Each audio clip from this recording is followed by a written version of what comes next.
Hello dear student, welcome in the class of biology. Today we are discussing about nucleic acid. In previous lecture we are discussing about protein. Now today's lecture we are discussing about nucleic acid. Okay, you all are aware about nucleic acid. Nucleic acid is very important part of our cell, okay, or our body. Generally, nucleic acid was first isolated by Frederick Michel in 1868. Okay 1868 में Frederick Michel नाम के जो scientist थे उन्होंने सबसे पहले nucleic acid की discovery करी थी और उन्होंने नाम दिया था न्यूक्लियाई. ठीक है, न्यूक्लियाई इसको नाम दिया था. Okay, other nucleic acid, if you talk about nucleic acid, so location of nucleic acid are strong acid and were originated found in the nucleus. Where is it found? It's found in the nucleus, right? Nucleus में ये देखने को मिलता है. कौन? Nucleic acid. तो nucleic acid जो होता है वो न्यूक्लियस के अंदर देखने को मिलता है. साथ साथ में ये जो होते हैं इसके अलावा दे आर नोन एज अगर in the mitochondria, plastid, cytoplasm, इन सब के अंदर भी न्यूक्लिक एसिड जो होता है देखने को मिलता है. पर इसका मेन लोकेशन जो होता है वो होता है न्यूक्लियस. न्यूक्लियस के अलावा they also now known as occur in the mitochondria,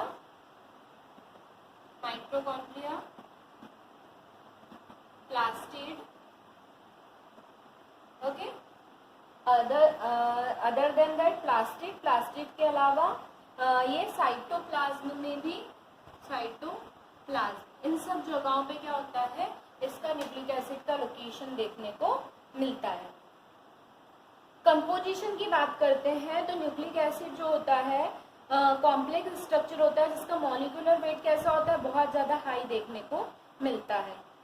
nucleotide polymer और पॉलीन्यूक्लियोटाइड से मिलकर क्या होता है, बना हुआ रहता है. न्यूक्लिक एसिड का मेन फंक्शन है कि स्टोर और ट्रांसफर करने में इंफॉर्मेशन को क्या करता है, हेल्प करता है. क्या करता है, मेन फंक्शन क्या है न्यूक्लिक एसिड का, कि इंफॉर्मेशन को क्या करने में हेल्प करता है, ट्रांसफर करने में हेल्प करता है. अगर हम इसके टाइप की बात करते हैं, generally type of nucleic acid, तो इसके अंदर सबसे पहले हम बात करेंगे डीएनए के बारे में.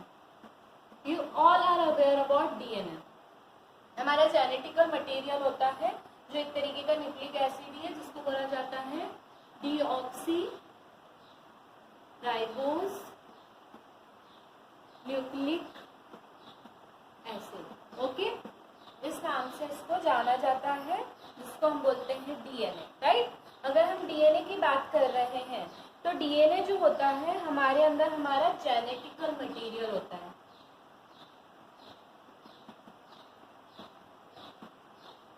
क्या होता है, जेनेटिकल मटेरियल होता है. दैट मीन्स जो क्या करता है, जितनी भी इंफॉर्मेशन होती है उसको जनरेशन टू जनरेशन ट्रांसफर करने में हेल्प करता है. इसके अलावा अगर हम बात करते हैं तो ये जो होते हैं कौन, हमारा डीएनए का एक और मेन फंक्शन होता है कि ये जो होता है कहाँ पे लोकेटेड होता है. लोकेशन की अगर हम बात करते हैं डीएनए की लोकेशन की अगर हम बात करते हैं तो ये जो लोकेशन होता है क्या देखने को मिलता है इसका, prokaryotic cell DNA occur in the cytoplasm is the only component of the chromosome और plastid. In the eukaryotic cell DNA is largely confirm to nucleus. कहाँ पे प्रेजेंट होता है ये, न्यूक्लियस के अंदर. न्यूक्लियस के अंदर ये देखने को मिलता है, किसके अंदर, यूकैरियोटिक सेल के अंदर. और अगर प्रोकैरियोटिक सेल की बात करते हैं तो प्रोकैरियोटिक सेल में ये जनरली डीएनए जो होता है साइटोप्लाज्म में प्रेजेंट होता है. केमिकल कंपोजिशन की बात करते हैं तो डीएनए जो होता है, डीएनए का जनरली डबल हेलिकल मॉडल देखने को मिलता है, डबल हेलिक्स. ठीक है, डबल हेलिक्स मॉडल जो होता है वो देखने को मिलता है. और जनरली काय के बने हुए होते हैं, ये जनरली बने हुए होते हैं इनके अंदर, डीएनए के अंदर देखने को मिलता है. डीएनए जो होते हैं, डीएनए कंपोजिशन की अगर हम बात करते हैं, केमिकल कंपोजिशन की, तो इसके अंदर क्या देखने को मिलता है, डीऑक्सी राइबोज, एक तरीके की क्या होती है, पेंटोज शुगर होती है.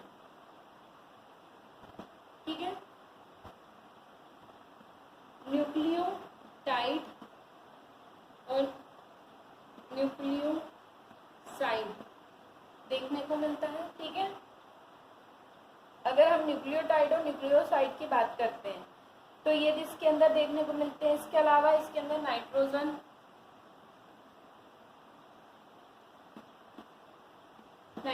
बेस देखने को मिलता है।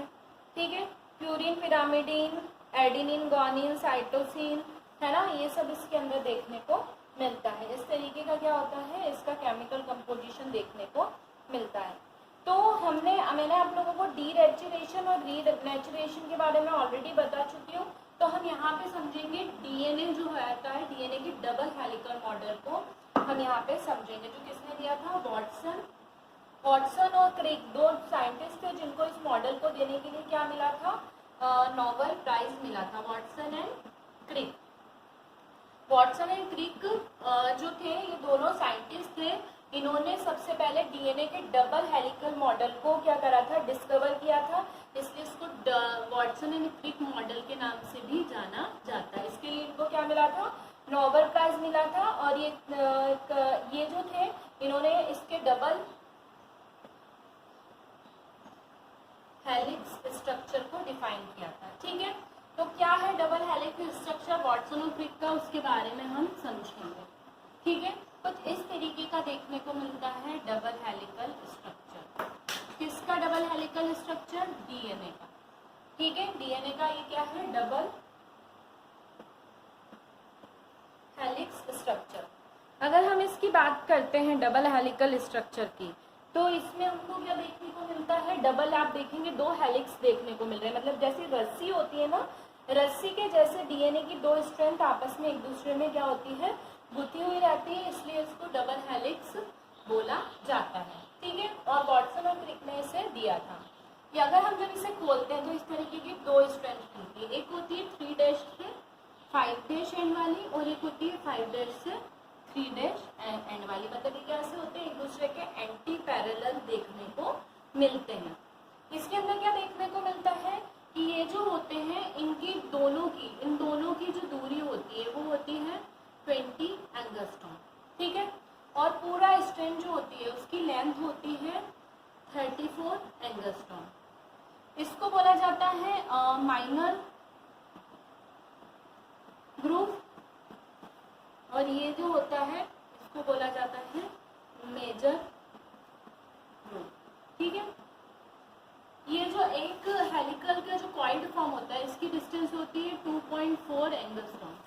ठीक है, ये इसकी क्या देखने को मिलती है, इनकी डिस्टेंस देखने को मिलती है।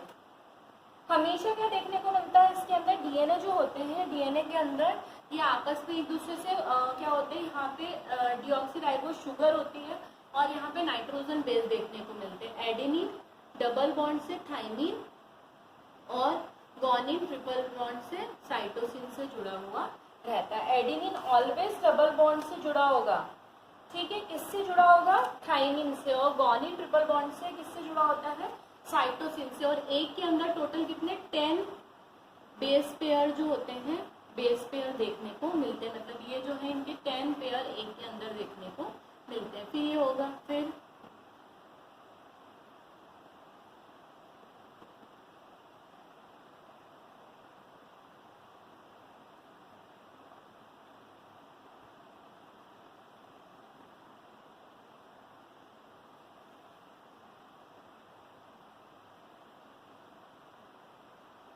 आप काउंट कर सकते हैं 1 2 3 4 5 6 7 8 9 10। ऐसे हर इसके अंदर 10 बेस पेयर जो होते हैं वो देखने को मिलते हैं। एडेनिन ऑलवेज डबल बॉन्ड से थाइमिन से, और ग्वानिन ऑलवेज ट्रिपल बॉन्ड से साइटोसिन से जुड़ा हुआ रहता है। ये माइनर ग्रुप जो होते हैं उसकी विड्थ होती है 12 एंगस्ट्रॉम। जो माइनर ग्रुप जो होता है उसकी होती है 12 एंगस्ट्रॉम। ठीक है, ये इसकी क्या होती है, वृत्त देखने को मिलती है। जनरली अगर हम बात करते हैं तो वॉटसन और क्रिक जो थे उन्होंने ये स्पेरिकल कॉइल्ड मॉडल दिया था और उन्होंने डीएनए को प्रॉपर एक स्ट्रक्चर को समझाया। तो उन्होंने बोला था डीएनए मॉलिक्यूल जो होते हैं वो एक दूसरे से ट्विस्टेड रहते हैं और लेडर के फॉर्म में, मतलब सीढ़ियाँ जैसी लगी हुई रहती है ना, इस तरीके से लेडर के फॉर्म में ये आपस में एक दूसरे से क्या होते हैं, अरेंज रहते हैं।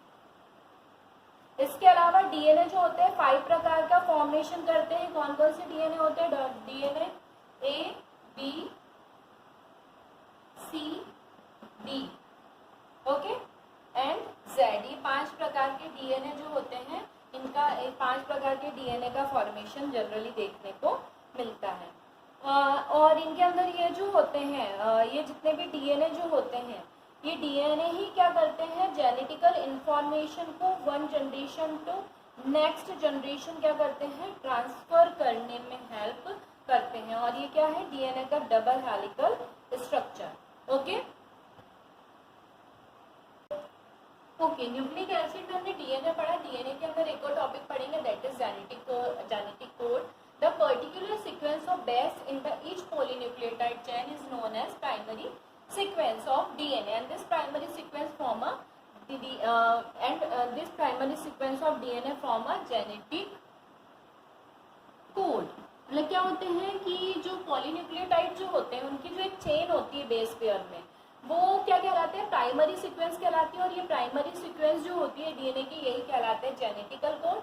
और ये जो जेनेटिकल कोड होते हैं, ये क्या करते हैं, इंफॉर्मेशन को one generation to next generation पहुंचाने का काम करते हैं। प्रोटीन के जनरली बने हुए होते हैं और जेनेटिकल इंफॉर्मेशन को ट्रांसफर करने में हेल्प करते हैं। अगर हम फंक्शंस की बात करते हैं डीएनए के, ठीक है, किसके फंक्शंस की बात करते हैं, डीएनए की फंक्शंस की बात करते हैं। तो DNA not only play a role to transfer a genetical character, it also play some different role. ठीक है, मतलब ये क्या करते हैं, सिर्फ इनका काम ये नहीं है कि जेनेटिकल इंफॉर्मेशन को ही पहुंचाने का काम करें, इसके अलावा और भी काम करने का काम करते हैं। That means they play a multiple role. It is a genetical material carry heredity character from parent to young one. This is the achieve through the unique property of replication. इनके अंदर क्या होती है, रेप्लिकेशन की property पाई जाती है। मतलब क्या होती है, इनके अंदर एक यूनिक प्रॉपर्टी होती है जिसके थ्रू रेप्लिकेट करके ये इंफॉर्मेशन को पेरेंट्स से उनके ऑफस्प्रिंग में ट्रांसफर करने में हेल्प करते हैं। साथ साथ में it is enable the cell maintain growth and division directly to the structure of protein. मतलब प्रोटीन सिंथेसिस करके ये उनके स्ट्रक्चर फॉर्मेशन में भी क्या करते हैं, हेल्प करते हैं। Control the metabolism of cell, it also control the metabolism of cell. Cell की मेटाबॉलिक एक्टिविटी को भी क्या करते हैं, कंट्रोल करने का काम करते हैं। इसके अलावा इट प्रोड्यूस आरएनए, आरएनए की प्रोडक्शन में भी हेल्प करते हैं। इसके अलावा अगर हम बात करें तो इवोल्यूशन के समय जो म्यूटेशन होता है वो भी डीएनए के सीक्वेंस में चेंज होने के कारण ही देखने को मिलता है। Okay, this are the main functions of DNA. Now we are discussing about RNA. ये भी एक तरीके का न्यूक्लिक एसिड ही होता है। The other type of nucleic acid RNA, ribose nucleic acid.